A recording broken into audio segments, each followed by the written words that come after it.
I think there's a natural jealousy and dislike that they have had toward. Please hit the subscribe button and give this episode a thumbs up. One of the most poignant episodes of Sister Wives Season 19 has just released. The family has been grieving Garrison's untimely death. The family was seen in the most recent episode transporting Garrison's ashes to his ultimate resting place in Wyoming. However, many people were drawn to Garrison's Uncle Tim's remarks. Read on to find out what transpired. Sister Wives. The reunion of the Brown family, the most recent episode opened with Janelle and her children getting back together. Although she was thrilled to have everyone there, the reunion to bury Garrison's ashes was also a sorrowful occasion. The kids of Janelle and Christine also spent some time together and went fishing. Kody and his family started excavating his son's grave a short while after. Kody stated in his interview that he wishes to do everything in his power to honor his son. Many Sister Wives fans, however, were offended by this and told Kody that he ought to have paid tribute to his son when he was still living. Fans' thoughts on Uncle Tim's eulogy on social media. Some Sister Wives fans talked about Uncle Tim, Kody's brother-in-law, and his remarks at Garrison's funeral. They saw that Tim's opening statements were lifted from the film The Princess Bride, according to the poster. They speculated that Garrison might be a big admirer of the movie because he even tossed a priest's list. Uncle Tim's Hawaiian, which is renowned for being among Garrison's favorite outfits, was also praised by the Opie. It served as a reminder to him of Garrison's upbeat disposition, despite the seriousness all around him. Additionally, he spoke of a father's regret and a mother's grief. I felt that Kody made a rather wise decision with this call. He kind of called Kody out in the remainder of his lecture when he said that you should be a person who shows up for people so that they will eventually gather for you. It was honest. It wasn't particularly pointed, but it did fit the plot, and Tim captured Garrison's essence throughout. I thought he did a great job in the position, even offering his thoughts and gently pointing out lessons that may be learned from this okay hand. I recognized it right away and assumed it was appropriate for Garrison. How indeed. Older millennials and Gen Zers are well acquainted with the Princess Bride's Maj speech. Uncle Tim did a great job of introducing himself to ease the tension and to mention a movie that the siblings probably loved. My goodness, that was the ideal homage. So deeply depressing. Sister Wives, Garrison is honored by Paedon Brown. The funeral service was emotionally charged. As they give Garrison their parting words, many family members can be heard sobbing in the background. But Paedon's dedication brought a smile to everyone's face. Garrison and the Sister Wives star traded military tags. The family was taken aback, however, when he made his brother a final drink. Given that they were both in the military, Paedon disclosed in his interview that Garrison was a significant influence on his life. Leon Brown of Sister Wives makes an infrequent appearance. For Garrison's Sister Wives viewers are aware of Leon Brown's infrequent appearances on their father's program. But recently, when the family gathered for their late brother Garrison's funeral, they paid their respects by making an appearance. Leon has also paid tribute to their brother in a few infrequent public remarks since his death. The Brown family recently gathered for Sister Wives' funeral for Garrison. Leon is the sole biological child of Mary Brown and the third child of Kody Brown. Leon, who came out as transgender on Instagram in 2022, also uses the pronouns they and them. Fans of Sister Wives have grown to know Leon as being somewhat private over the years. They don't often show up on the show either. Leon made a rare cameo on the show in a recent episode that aired on May 18, 2025, when the Brown family gathered for the funeral of their brother Garrison Brown. Garrison tragically died on March 5, 2024, when he was 25 years old. Later, it was reported that he committed suicide. Leon was spotted with Maddie Brown Brush, their sister and the daughter of Janelle and Kody Brown. In their session together, Brush mentioned her tense relationship with her father by stating, "So with Kody, it's like I'm angry at the way things happened." Leon seemed to be listening carefully to their sister's portion the entire time.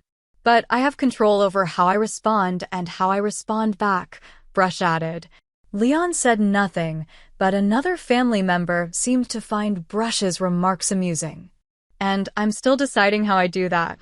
I'm sad for him, and I'm really sad for Robyn's kids, Brush continued. And I would say I have nothing against you if I spoke with any of them, and I apologize if I have ever caused you any harm. On social media, Leon has also made a few remarks on Garrison. After that, Leon talked about Robyn's kids, saying, "I would want to have a chat with them." Brush went on, "I don't know what else to say. Like, I'm sorry if I've ever hurt you." Leon posted a picture of them with their brother on Instagram at the time of his death. They included the caption, which was a phrase from one of Garrison's favorite movies, Dragonheart. "To the stars, Bowen, to the stars." According to Today, Leon also posted a picture of themselves with their brother on social media on the anniversary of Garrison's passing. "I miss you more every day. It doesn't get easier, it just gets longer," was another caption for this photo. Mary, Leon's mother, is renowned for respecting their right to privacy by infrequently providing followers with updates about them. In December 2024, Mary gave people an update on Leon in one of her infrequent statements. Mary introduced this at the time by saying, "They have chosen not to be overly public." Mary went on, "We talk a lot, but I don't talk about them so much. They are doing fine."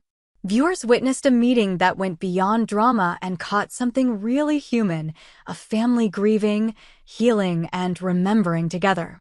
In the most moving segment of the most recent season of the Venerable Family documentary series, the emotional crescendo that occurred when one of their own was buried in a spot that had previously brought him solace, more than just the tears that were shed, or the silence that lingered between hugs, is what made the broadcast episode so unforgettable. The poignant tale follows a bereaved family as they journey to a windswept setting tucked away in Wyoming's enormous territory. The bones of a cherished son and sibling were laid to rest in their ultimate home here, amidst the undulating hills and pine-kissed air.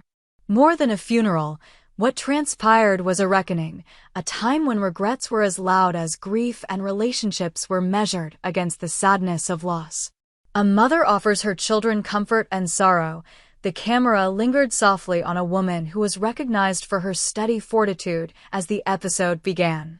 She was surrounded by her kids and had a sad grin on her face, both relieved to have them all together and troubled by the reason they were there.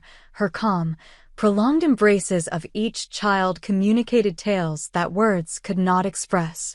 Although she had been her family's rock for a long time, this moment exposed the holes in her armor caused by the death of a kid whose memories clung to every look and every silent sigh. As the siblings, many of whom had been estranged due to years of family separation and changing dynamics, discovered a common goal. It was a unique moment of solidarity.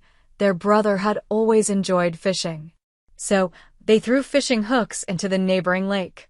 It was their way of paying respect to his soul, allowing sunlight and laughter to blend with sorrow, excavating and supporting the weight later.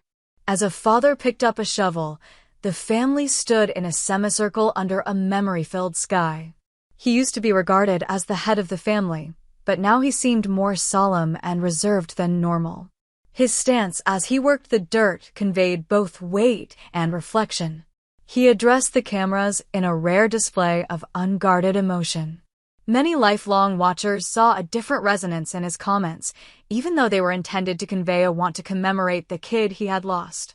One recurrent theme among the online responses was, where was this devotion when the young man was still alive and in pain? People who had followed the family's tale over the years expressed their unhappiness in the comments, which served as a reminder to the father that love that is postponed may frequently seem like love that has been denied. The Voice's Echo is still a family member who is rarely shown on television, had the largest impact, not a member of the major cast. A voice pierced the wind as the crowd gathered around the location. The speaker was an uncle whose comments were memorable despite his humble demeanor, wearing a flowery blouse that was reminiscent of the deceased's fashion sense. He strode to the stage with a hint of familiarity and a solemnity appropriate for the occasion. Many were surprised and reassured when he opened with a line from a well-loved movie, one that was whimsical and cozy. The subtle lisp and amusing wording appeared to take everyone by surprise. While some laughed, others started crying. Like some light through storm clouds, the moment sliced through the sadness. The statement that came next struck a chord with those outside of the immediate family. He talked about both presence and loss, emphasizing that those who show up in life are the ones who are remembered when it's over.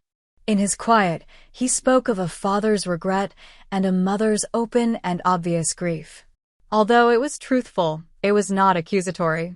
It served as a reminder to everyone in attendance that the memories we leave are shaped by the times we choose to be there.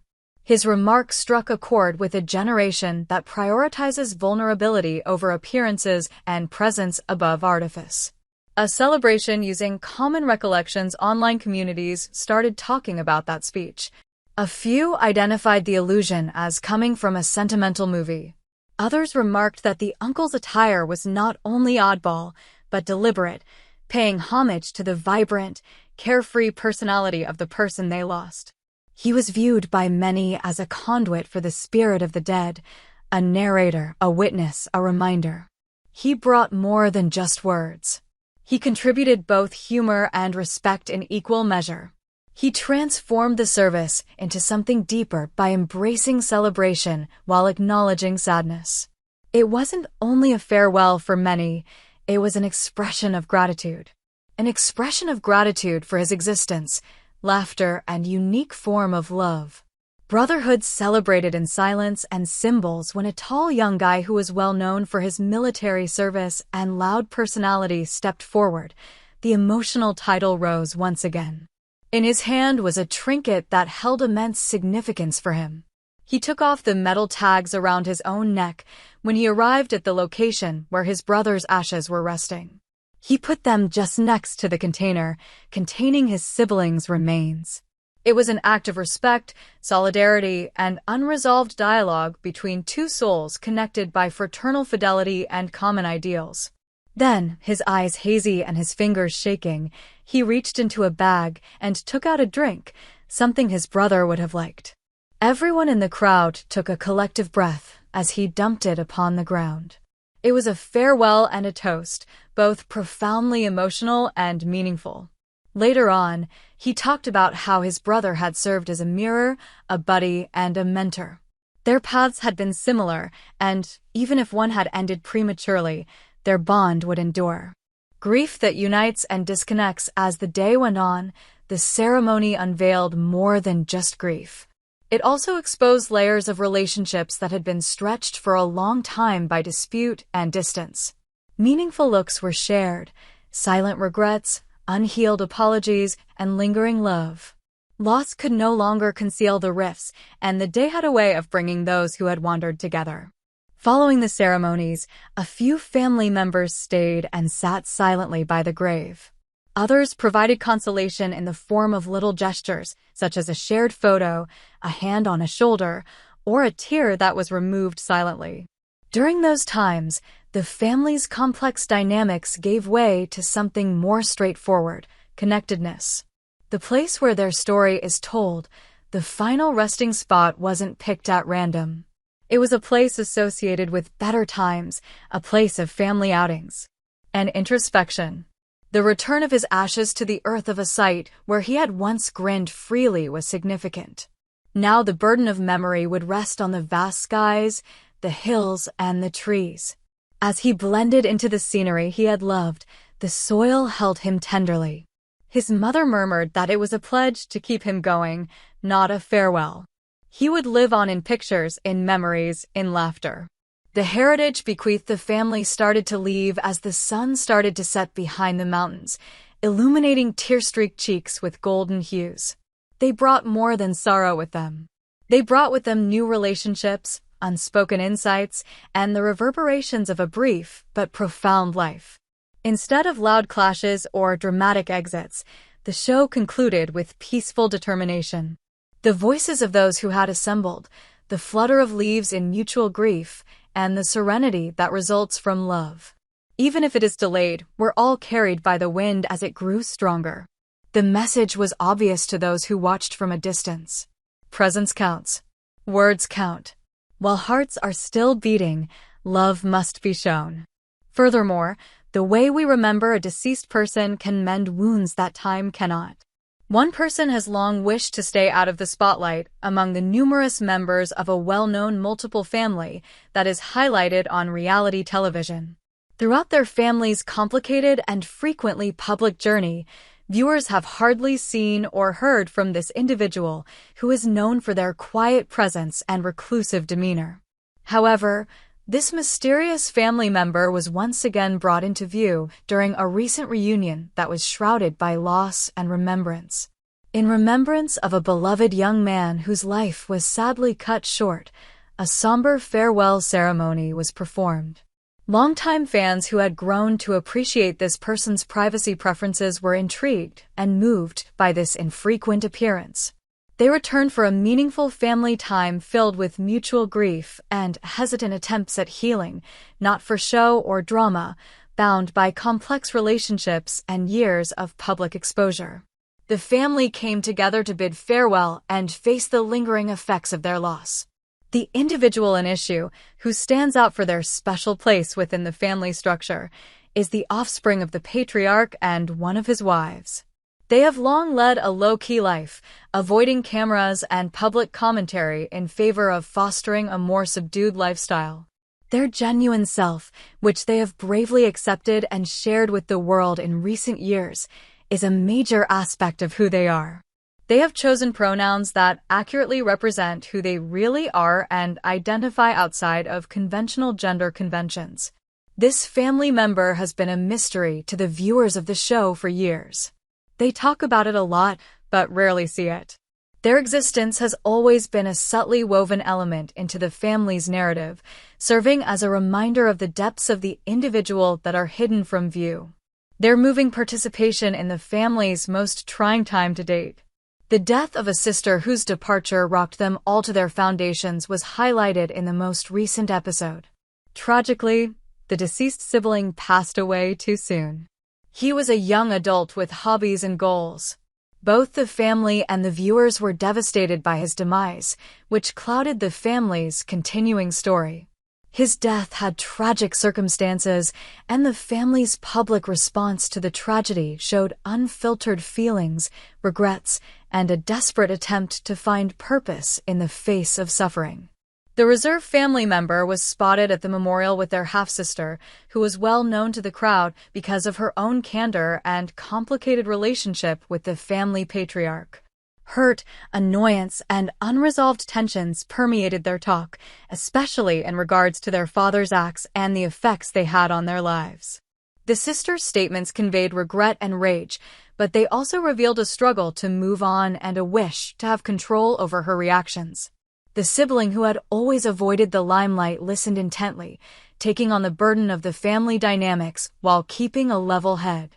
Other family members were present, and some of them reacted in a light-hearted manner that contrasted with the serious subject matter, demonstrating the various ways in which people deal with conflict and sadness. The children of the family's most recent wife were also discussed, illustrating the complex web of relationships that makes up their mixed family.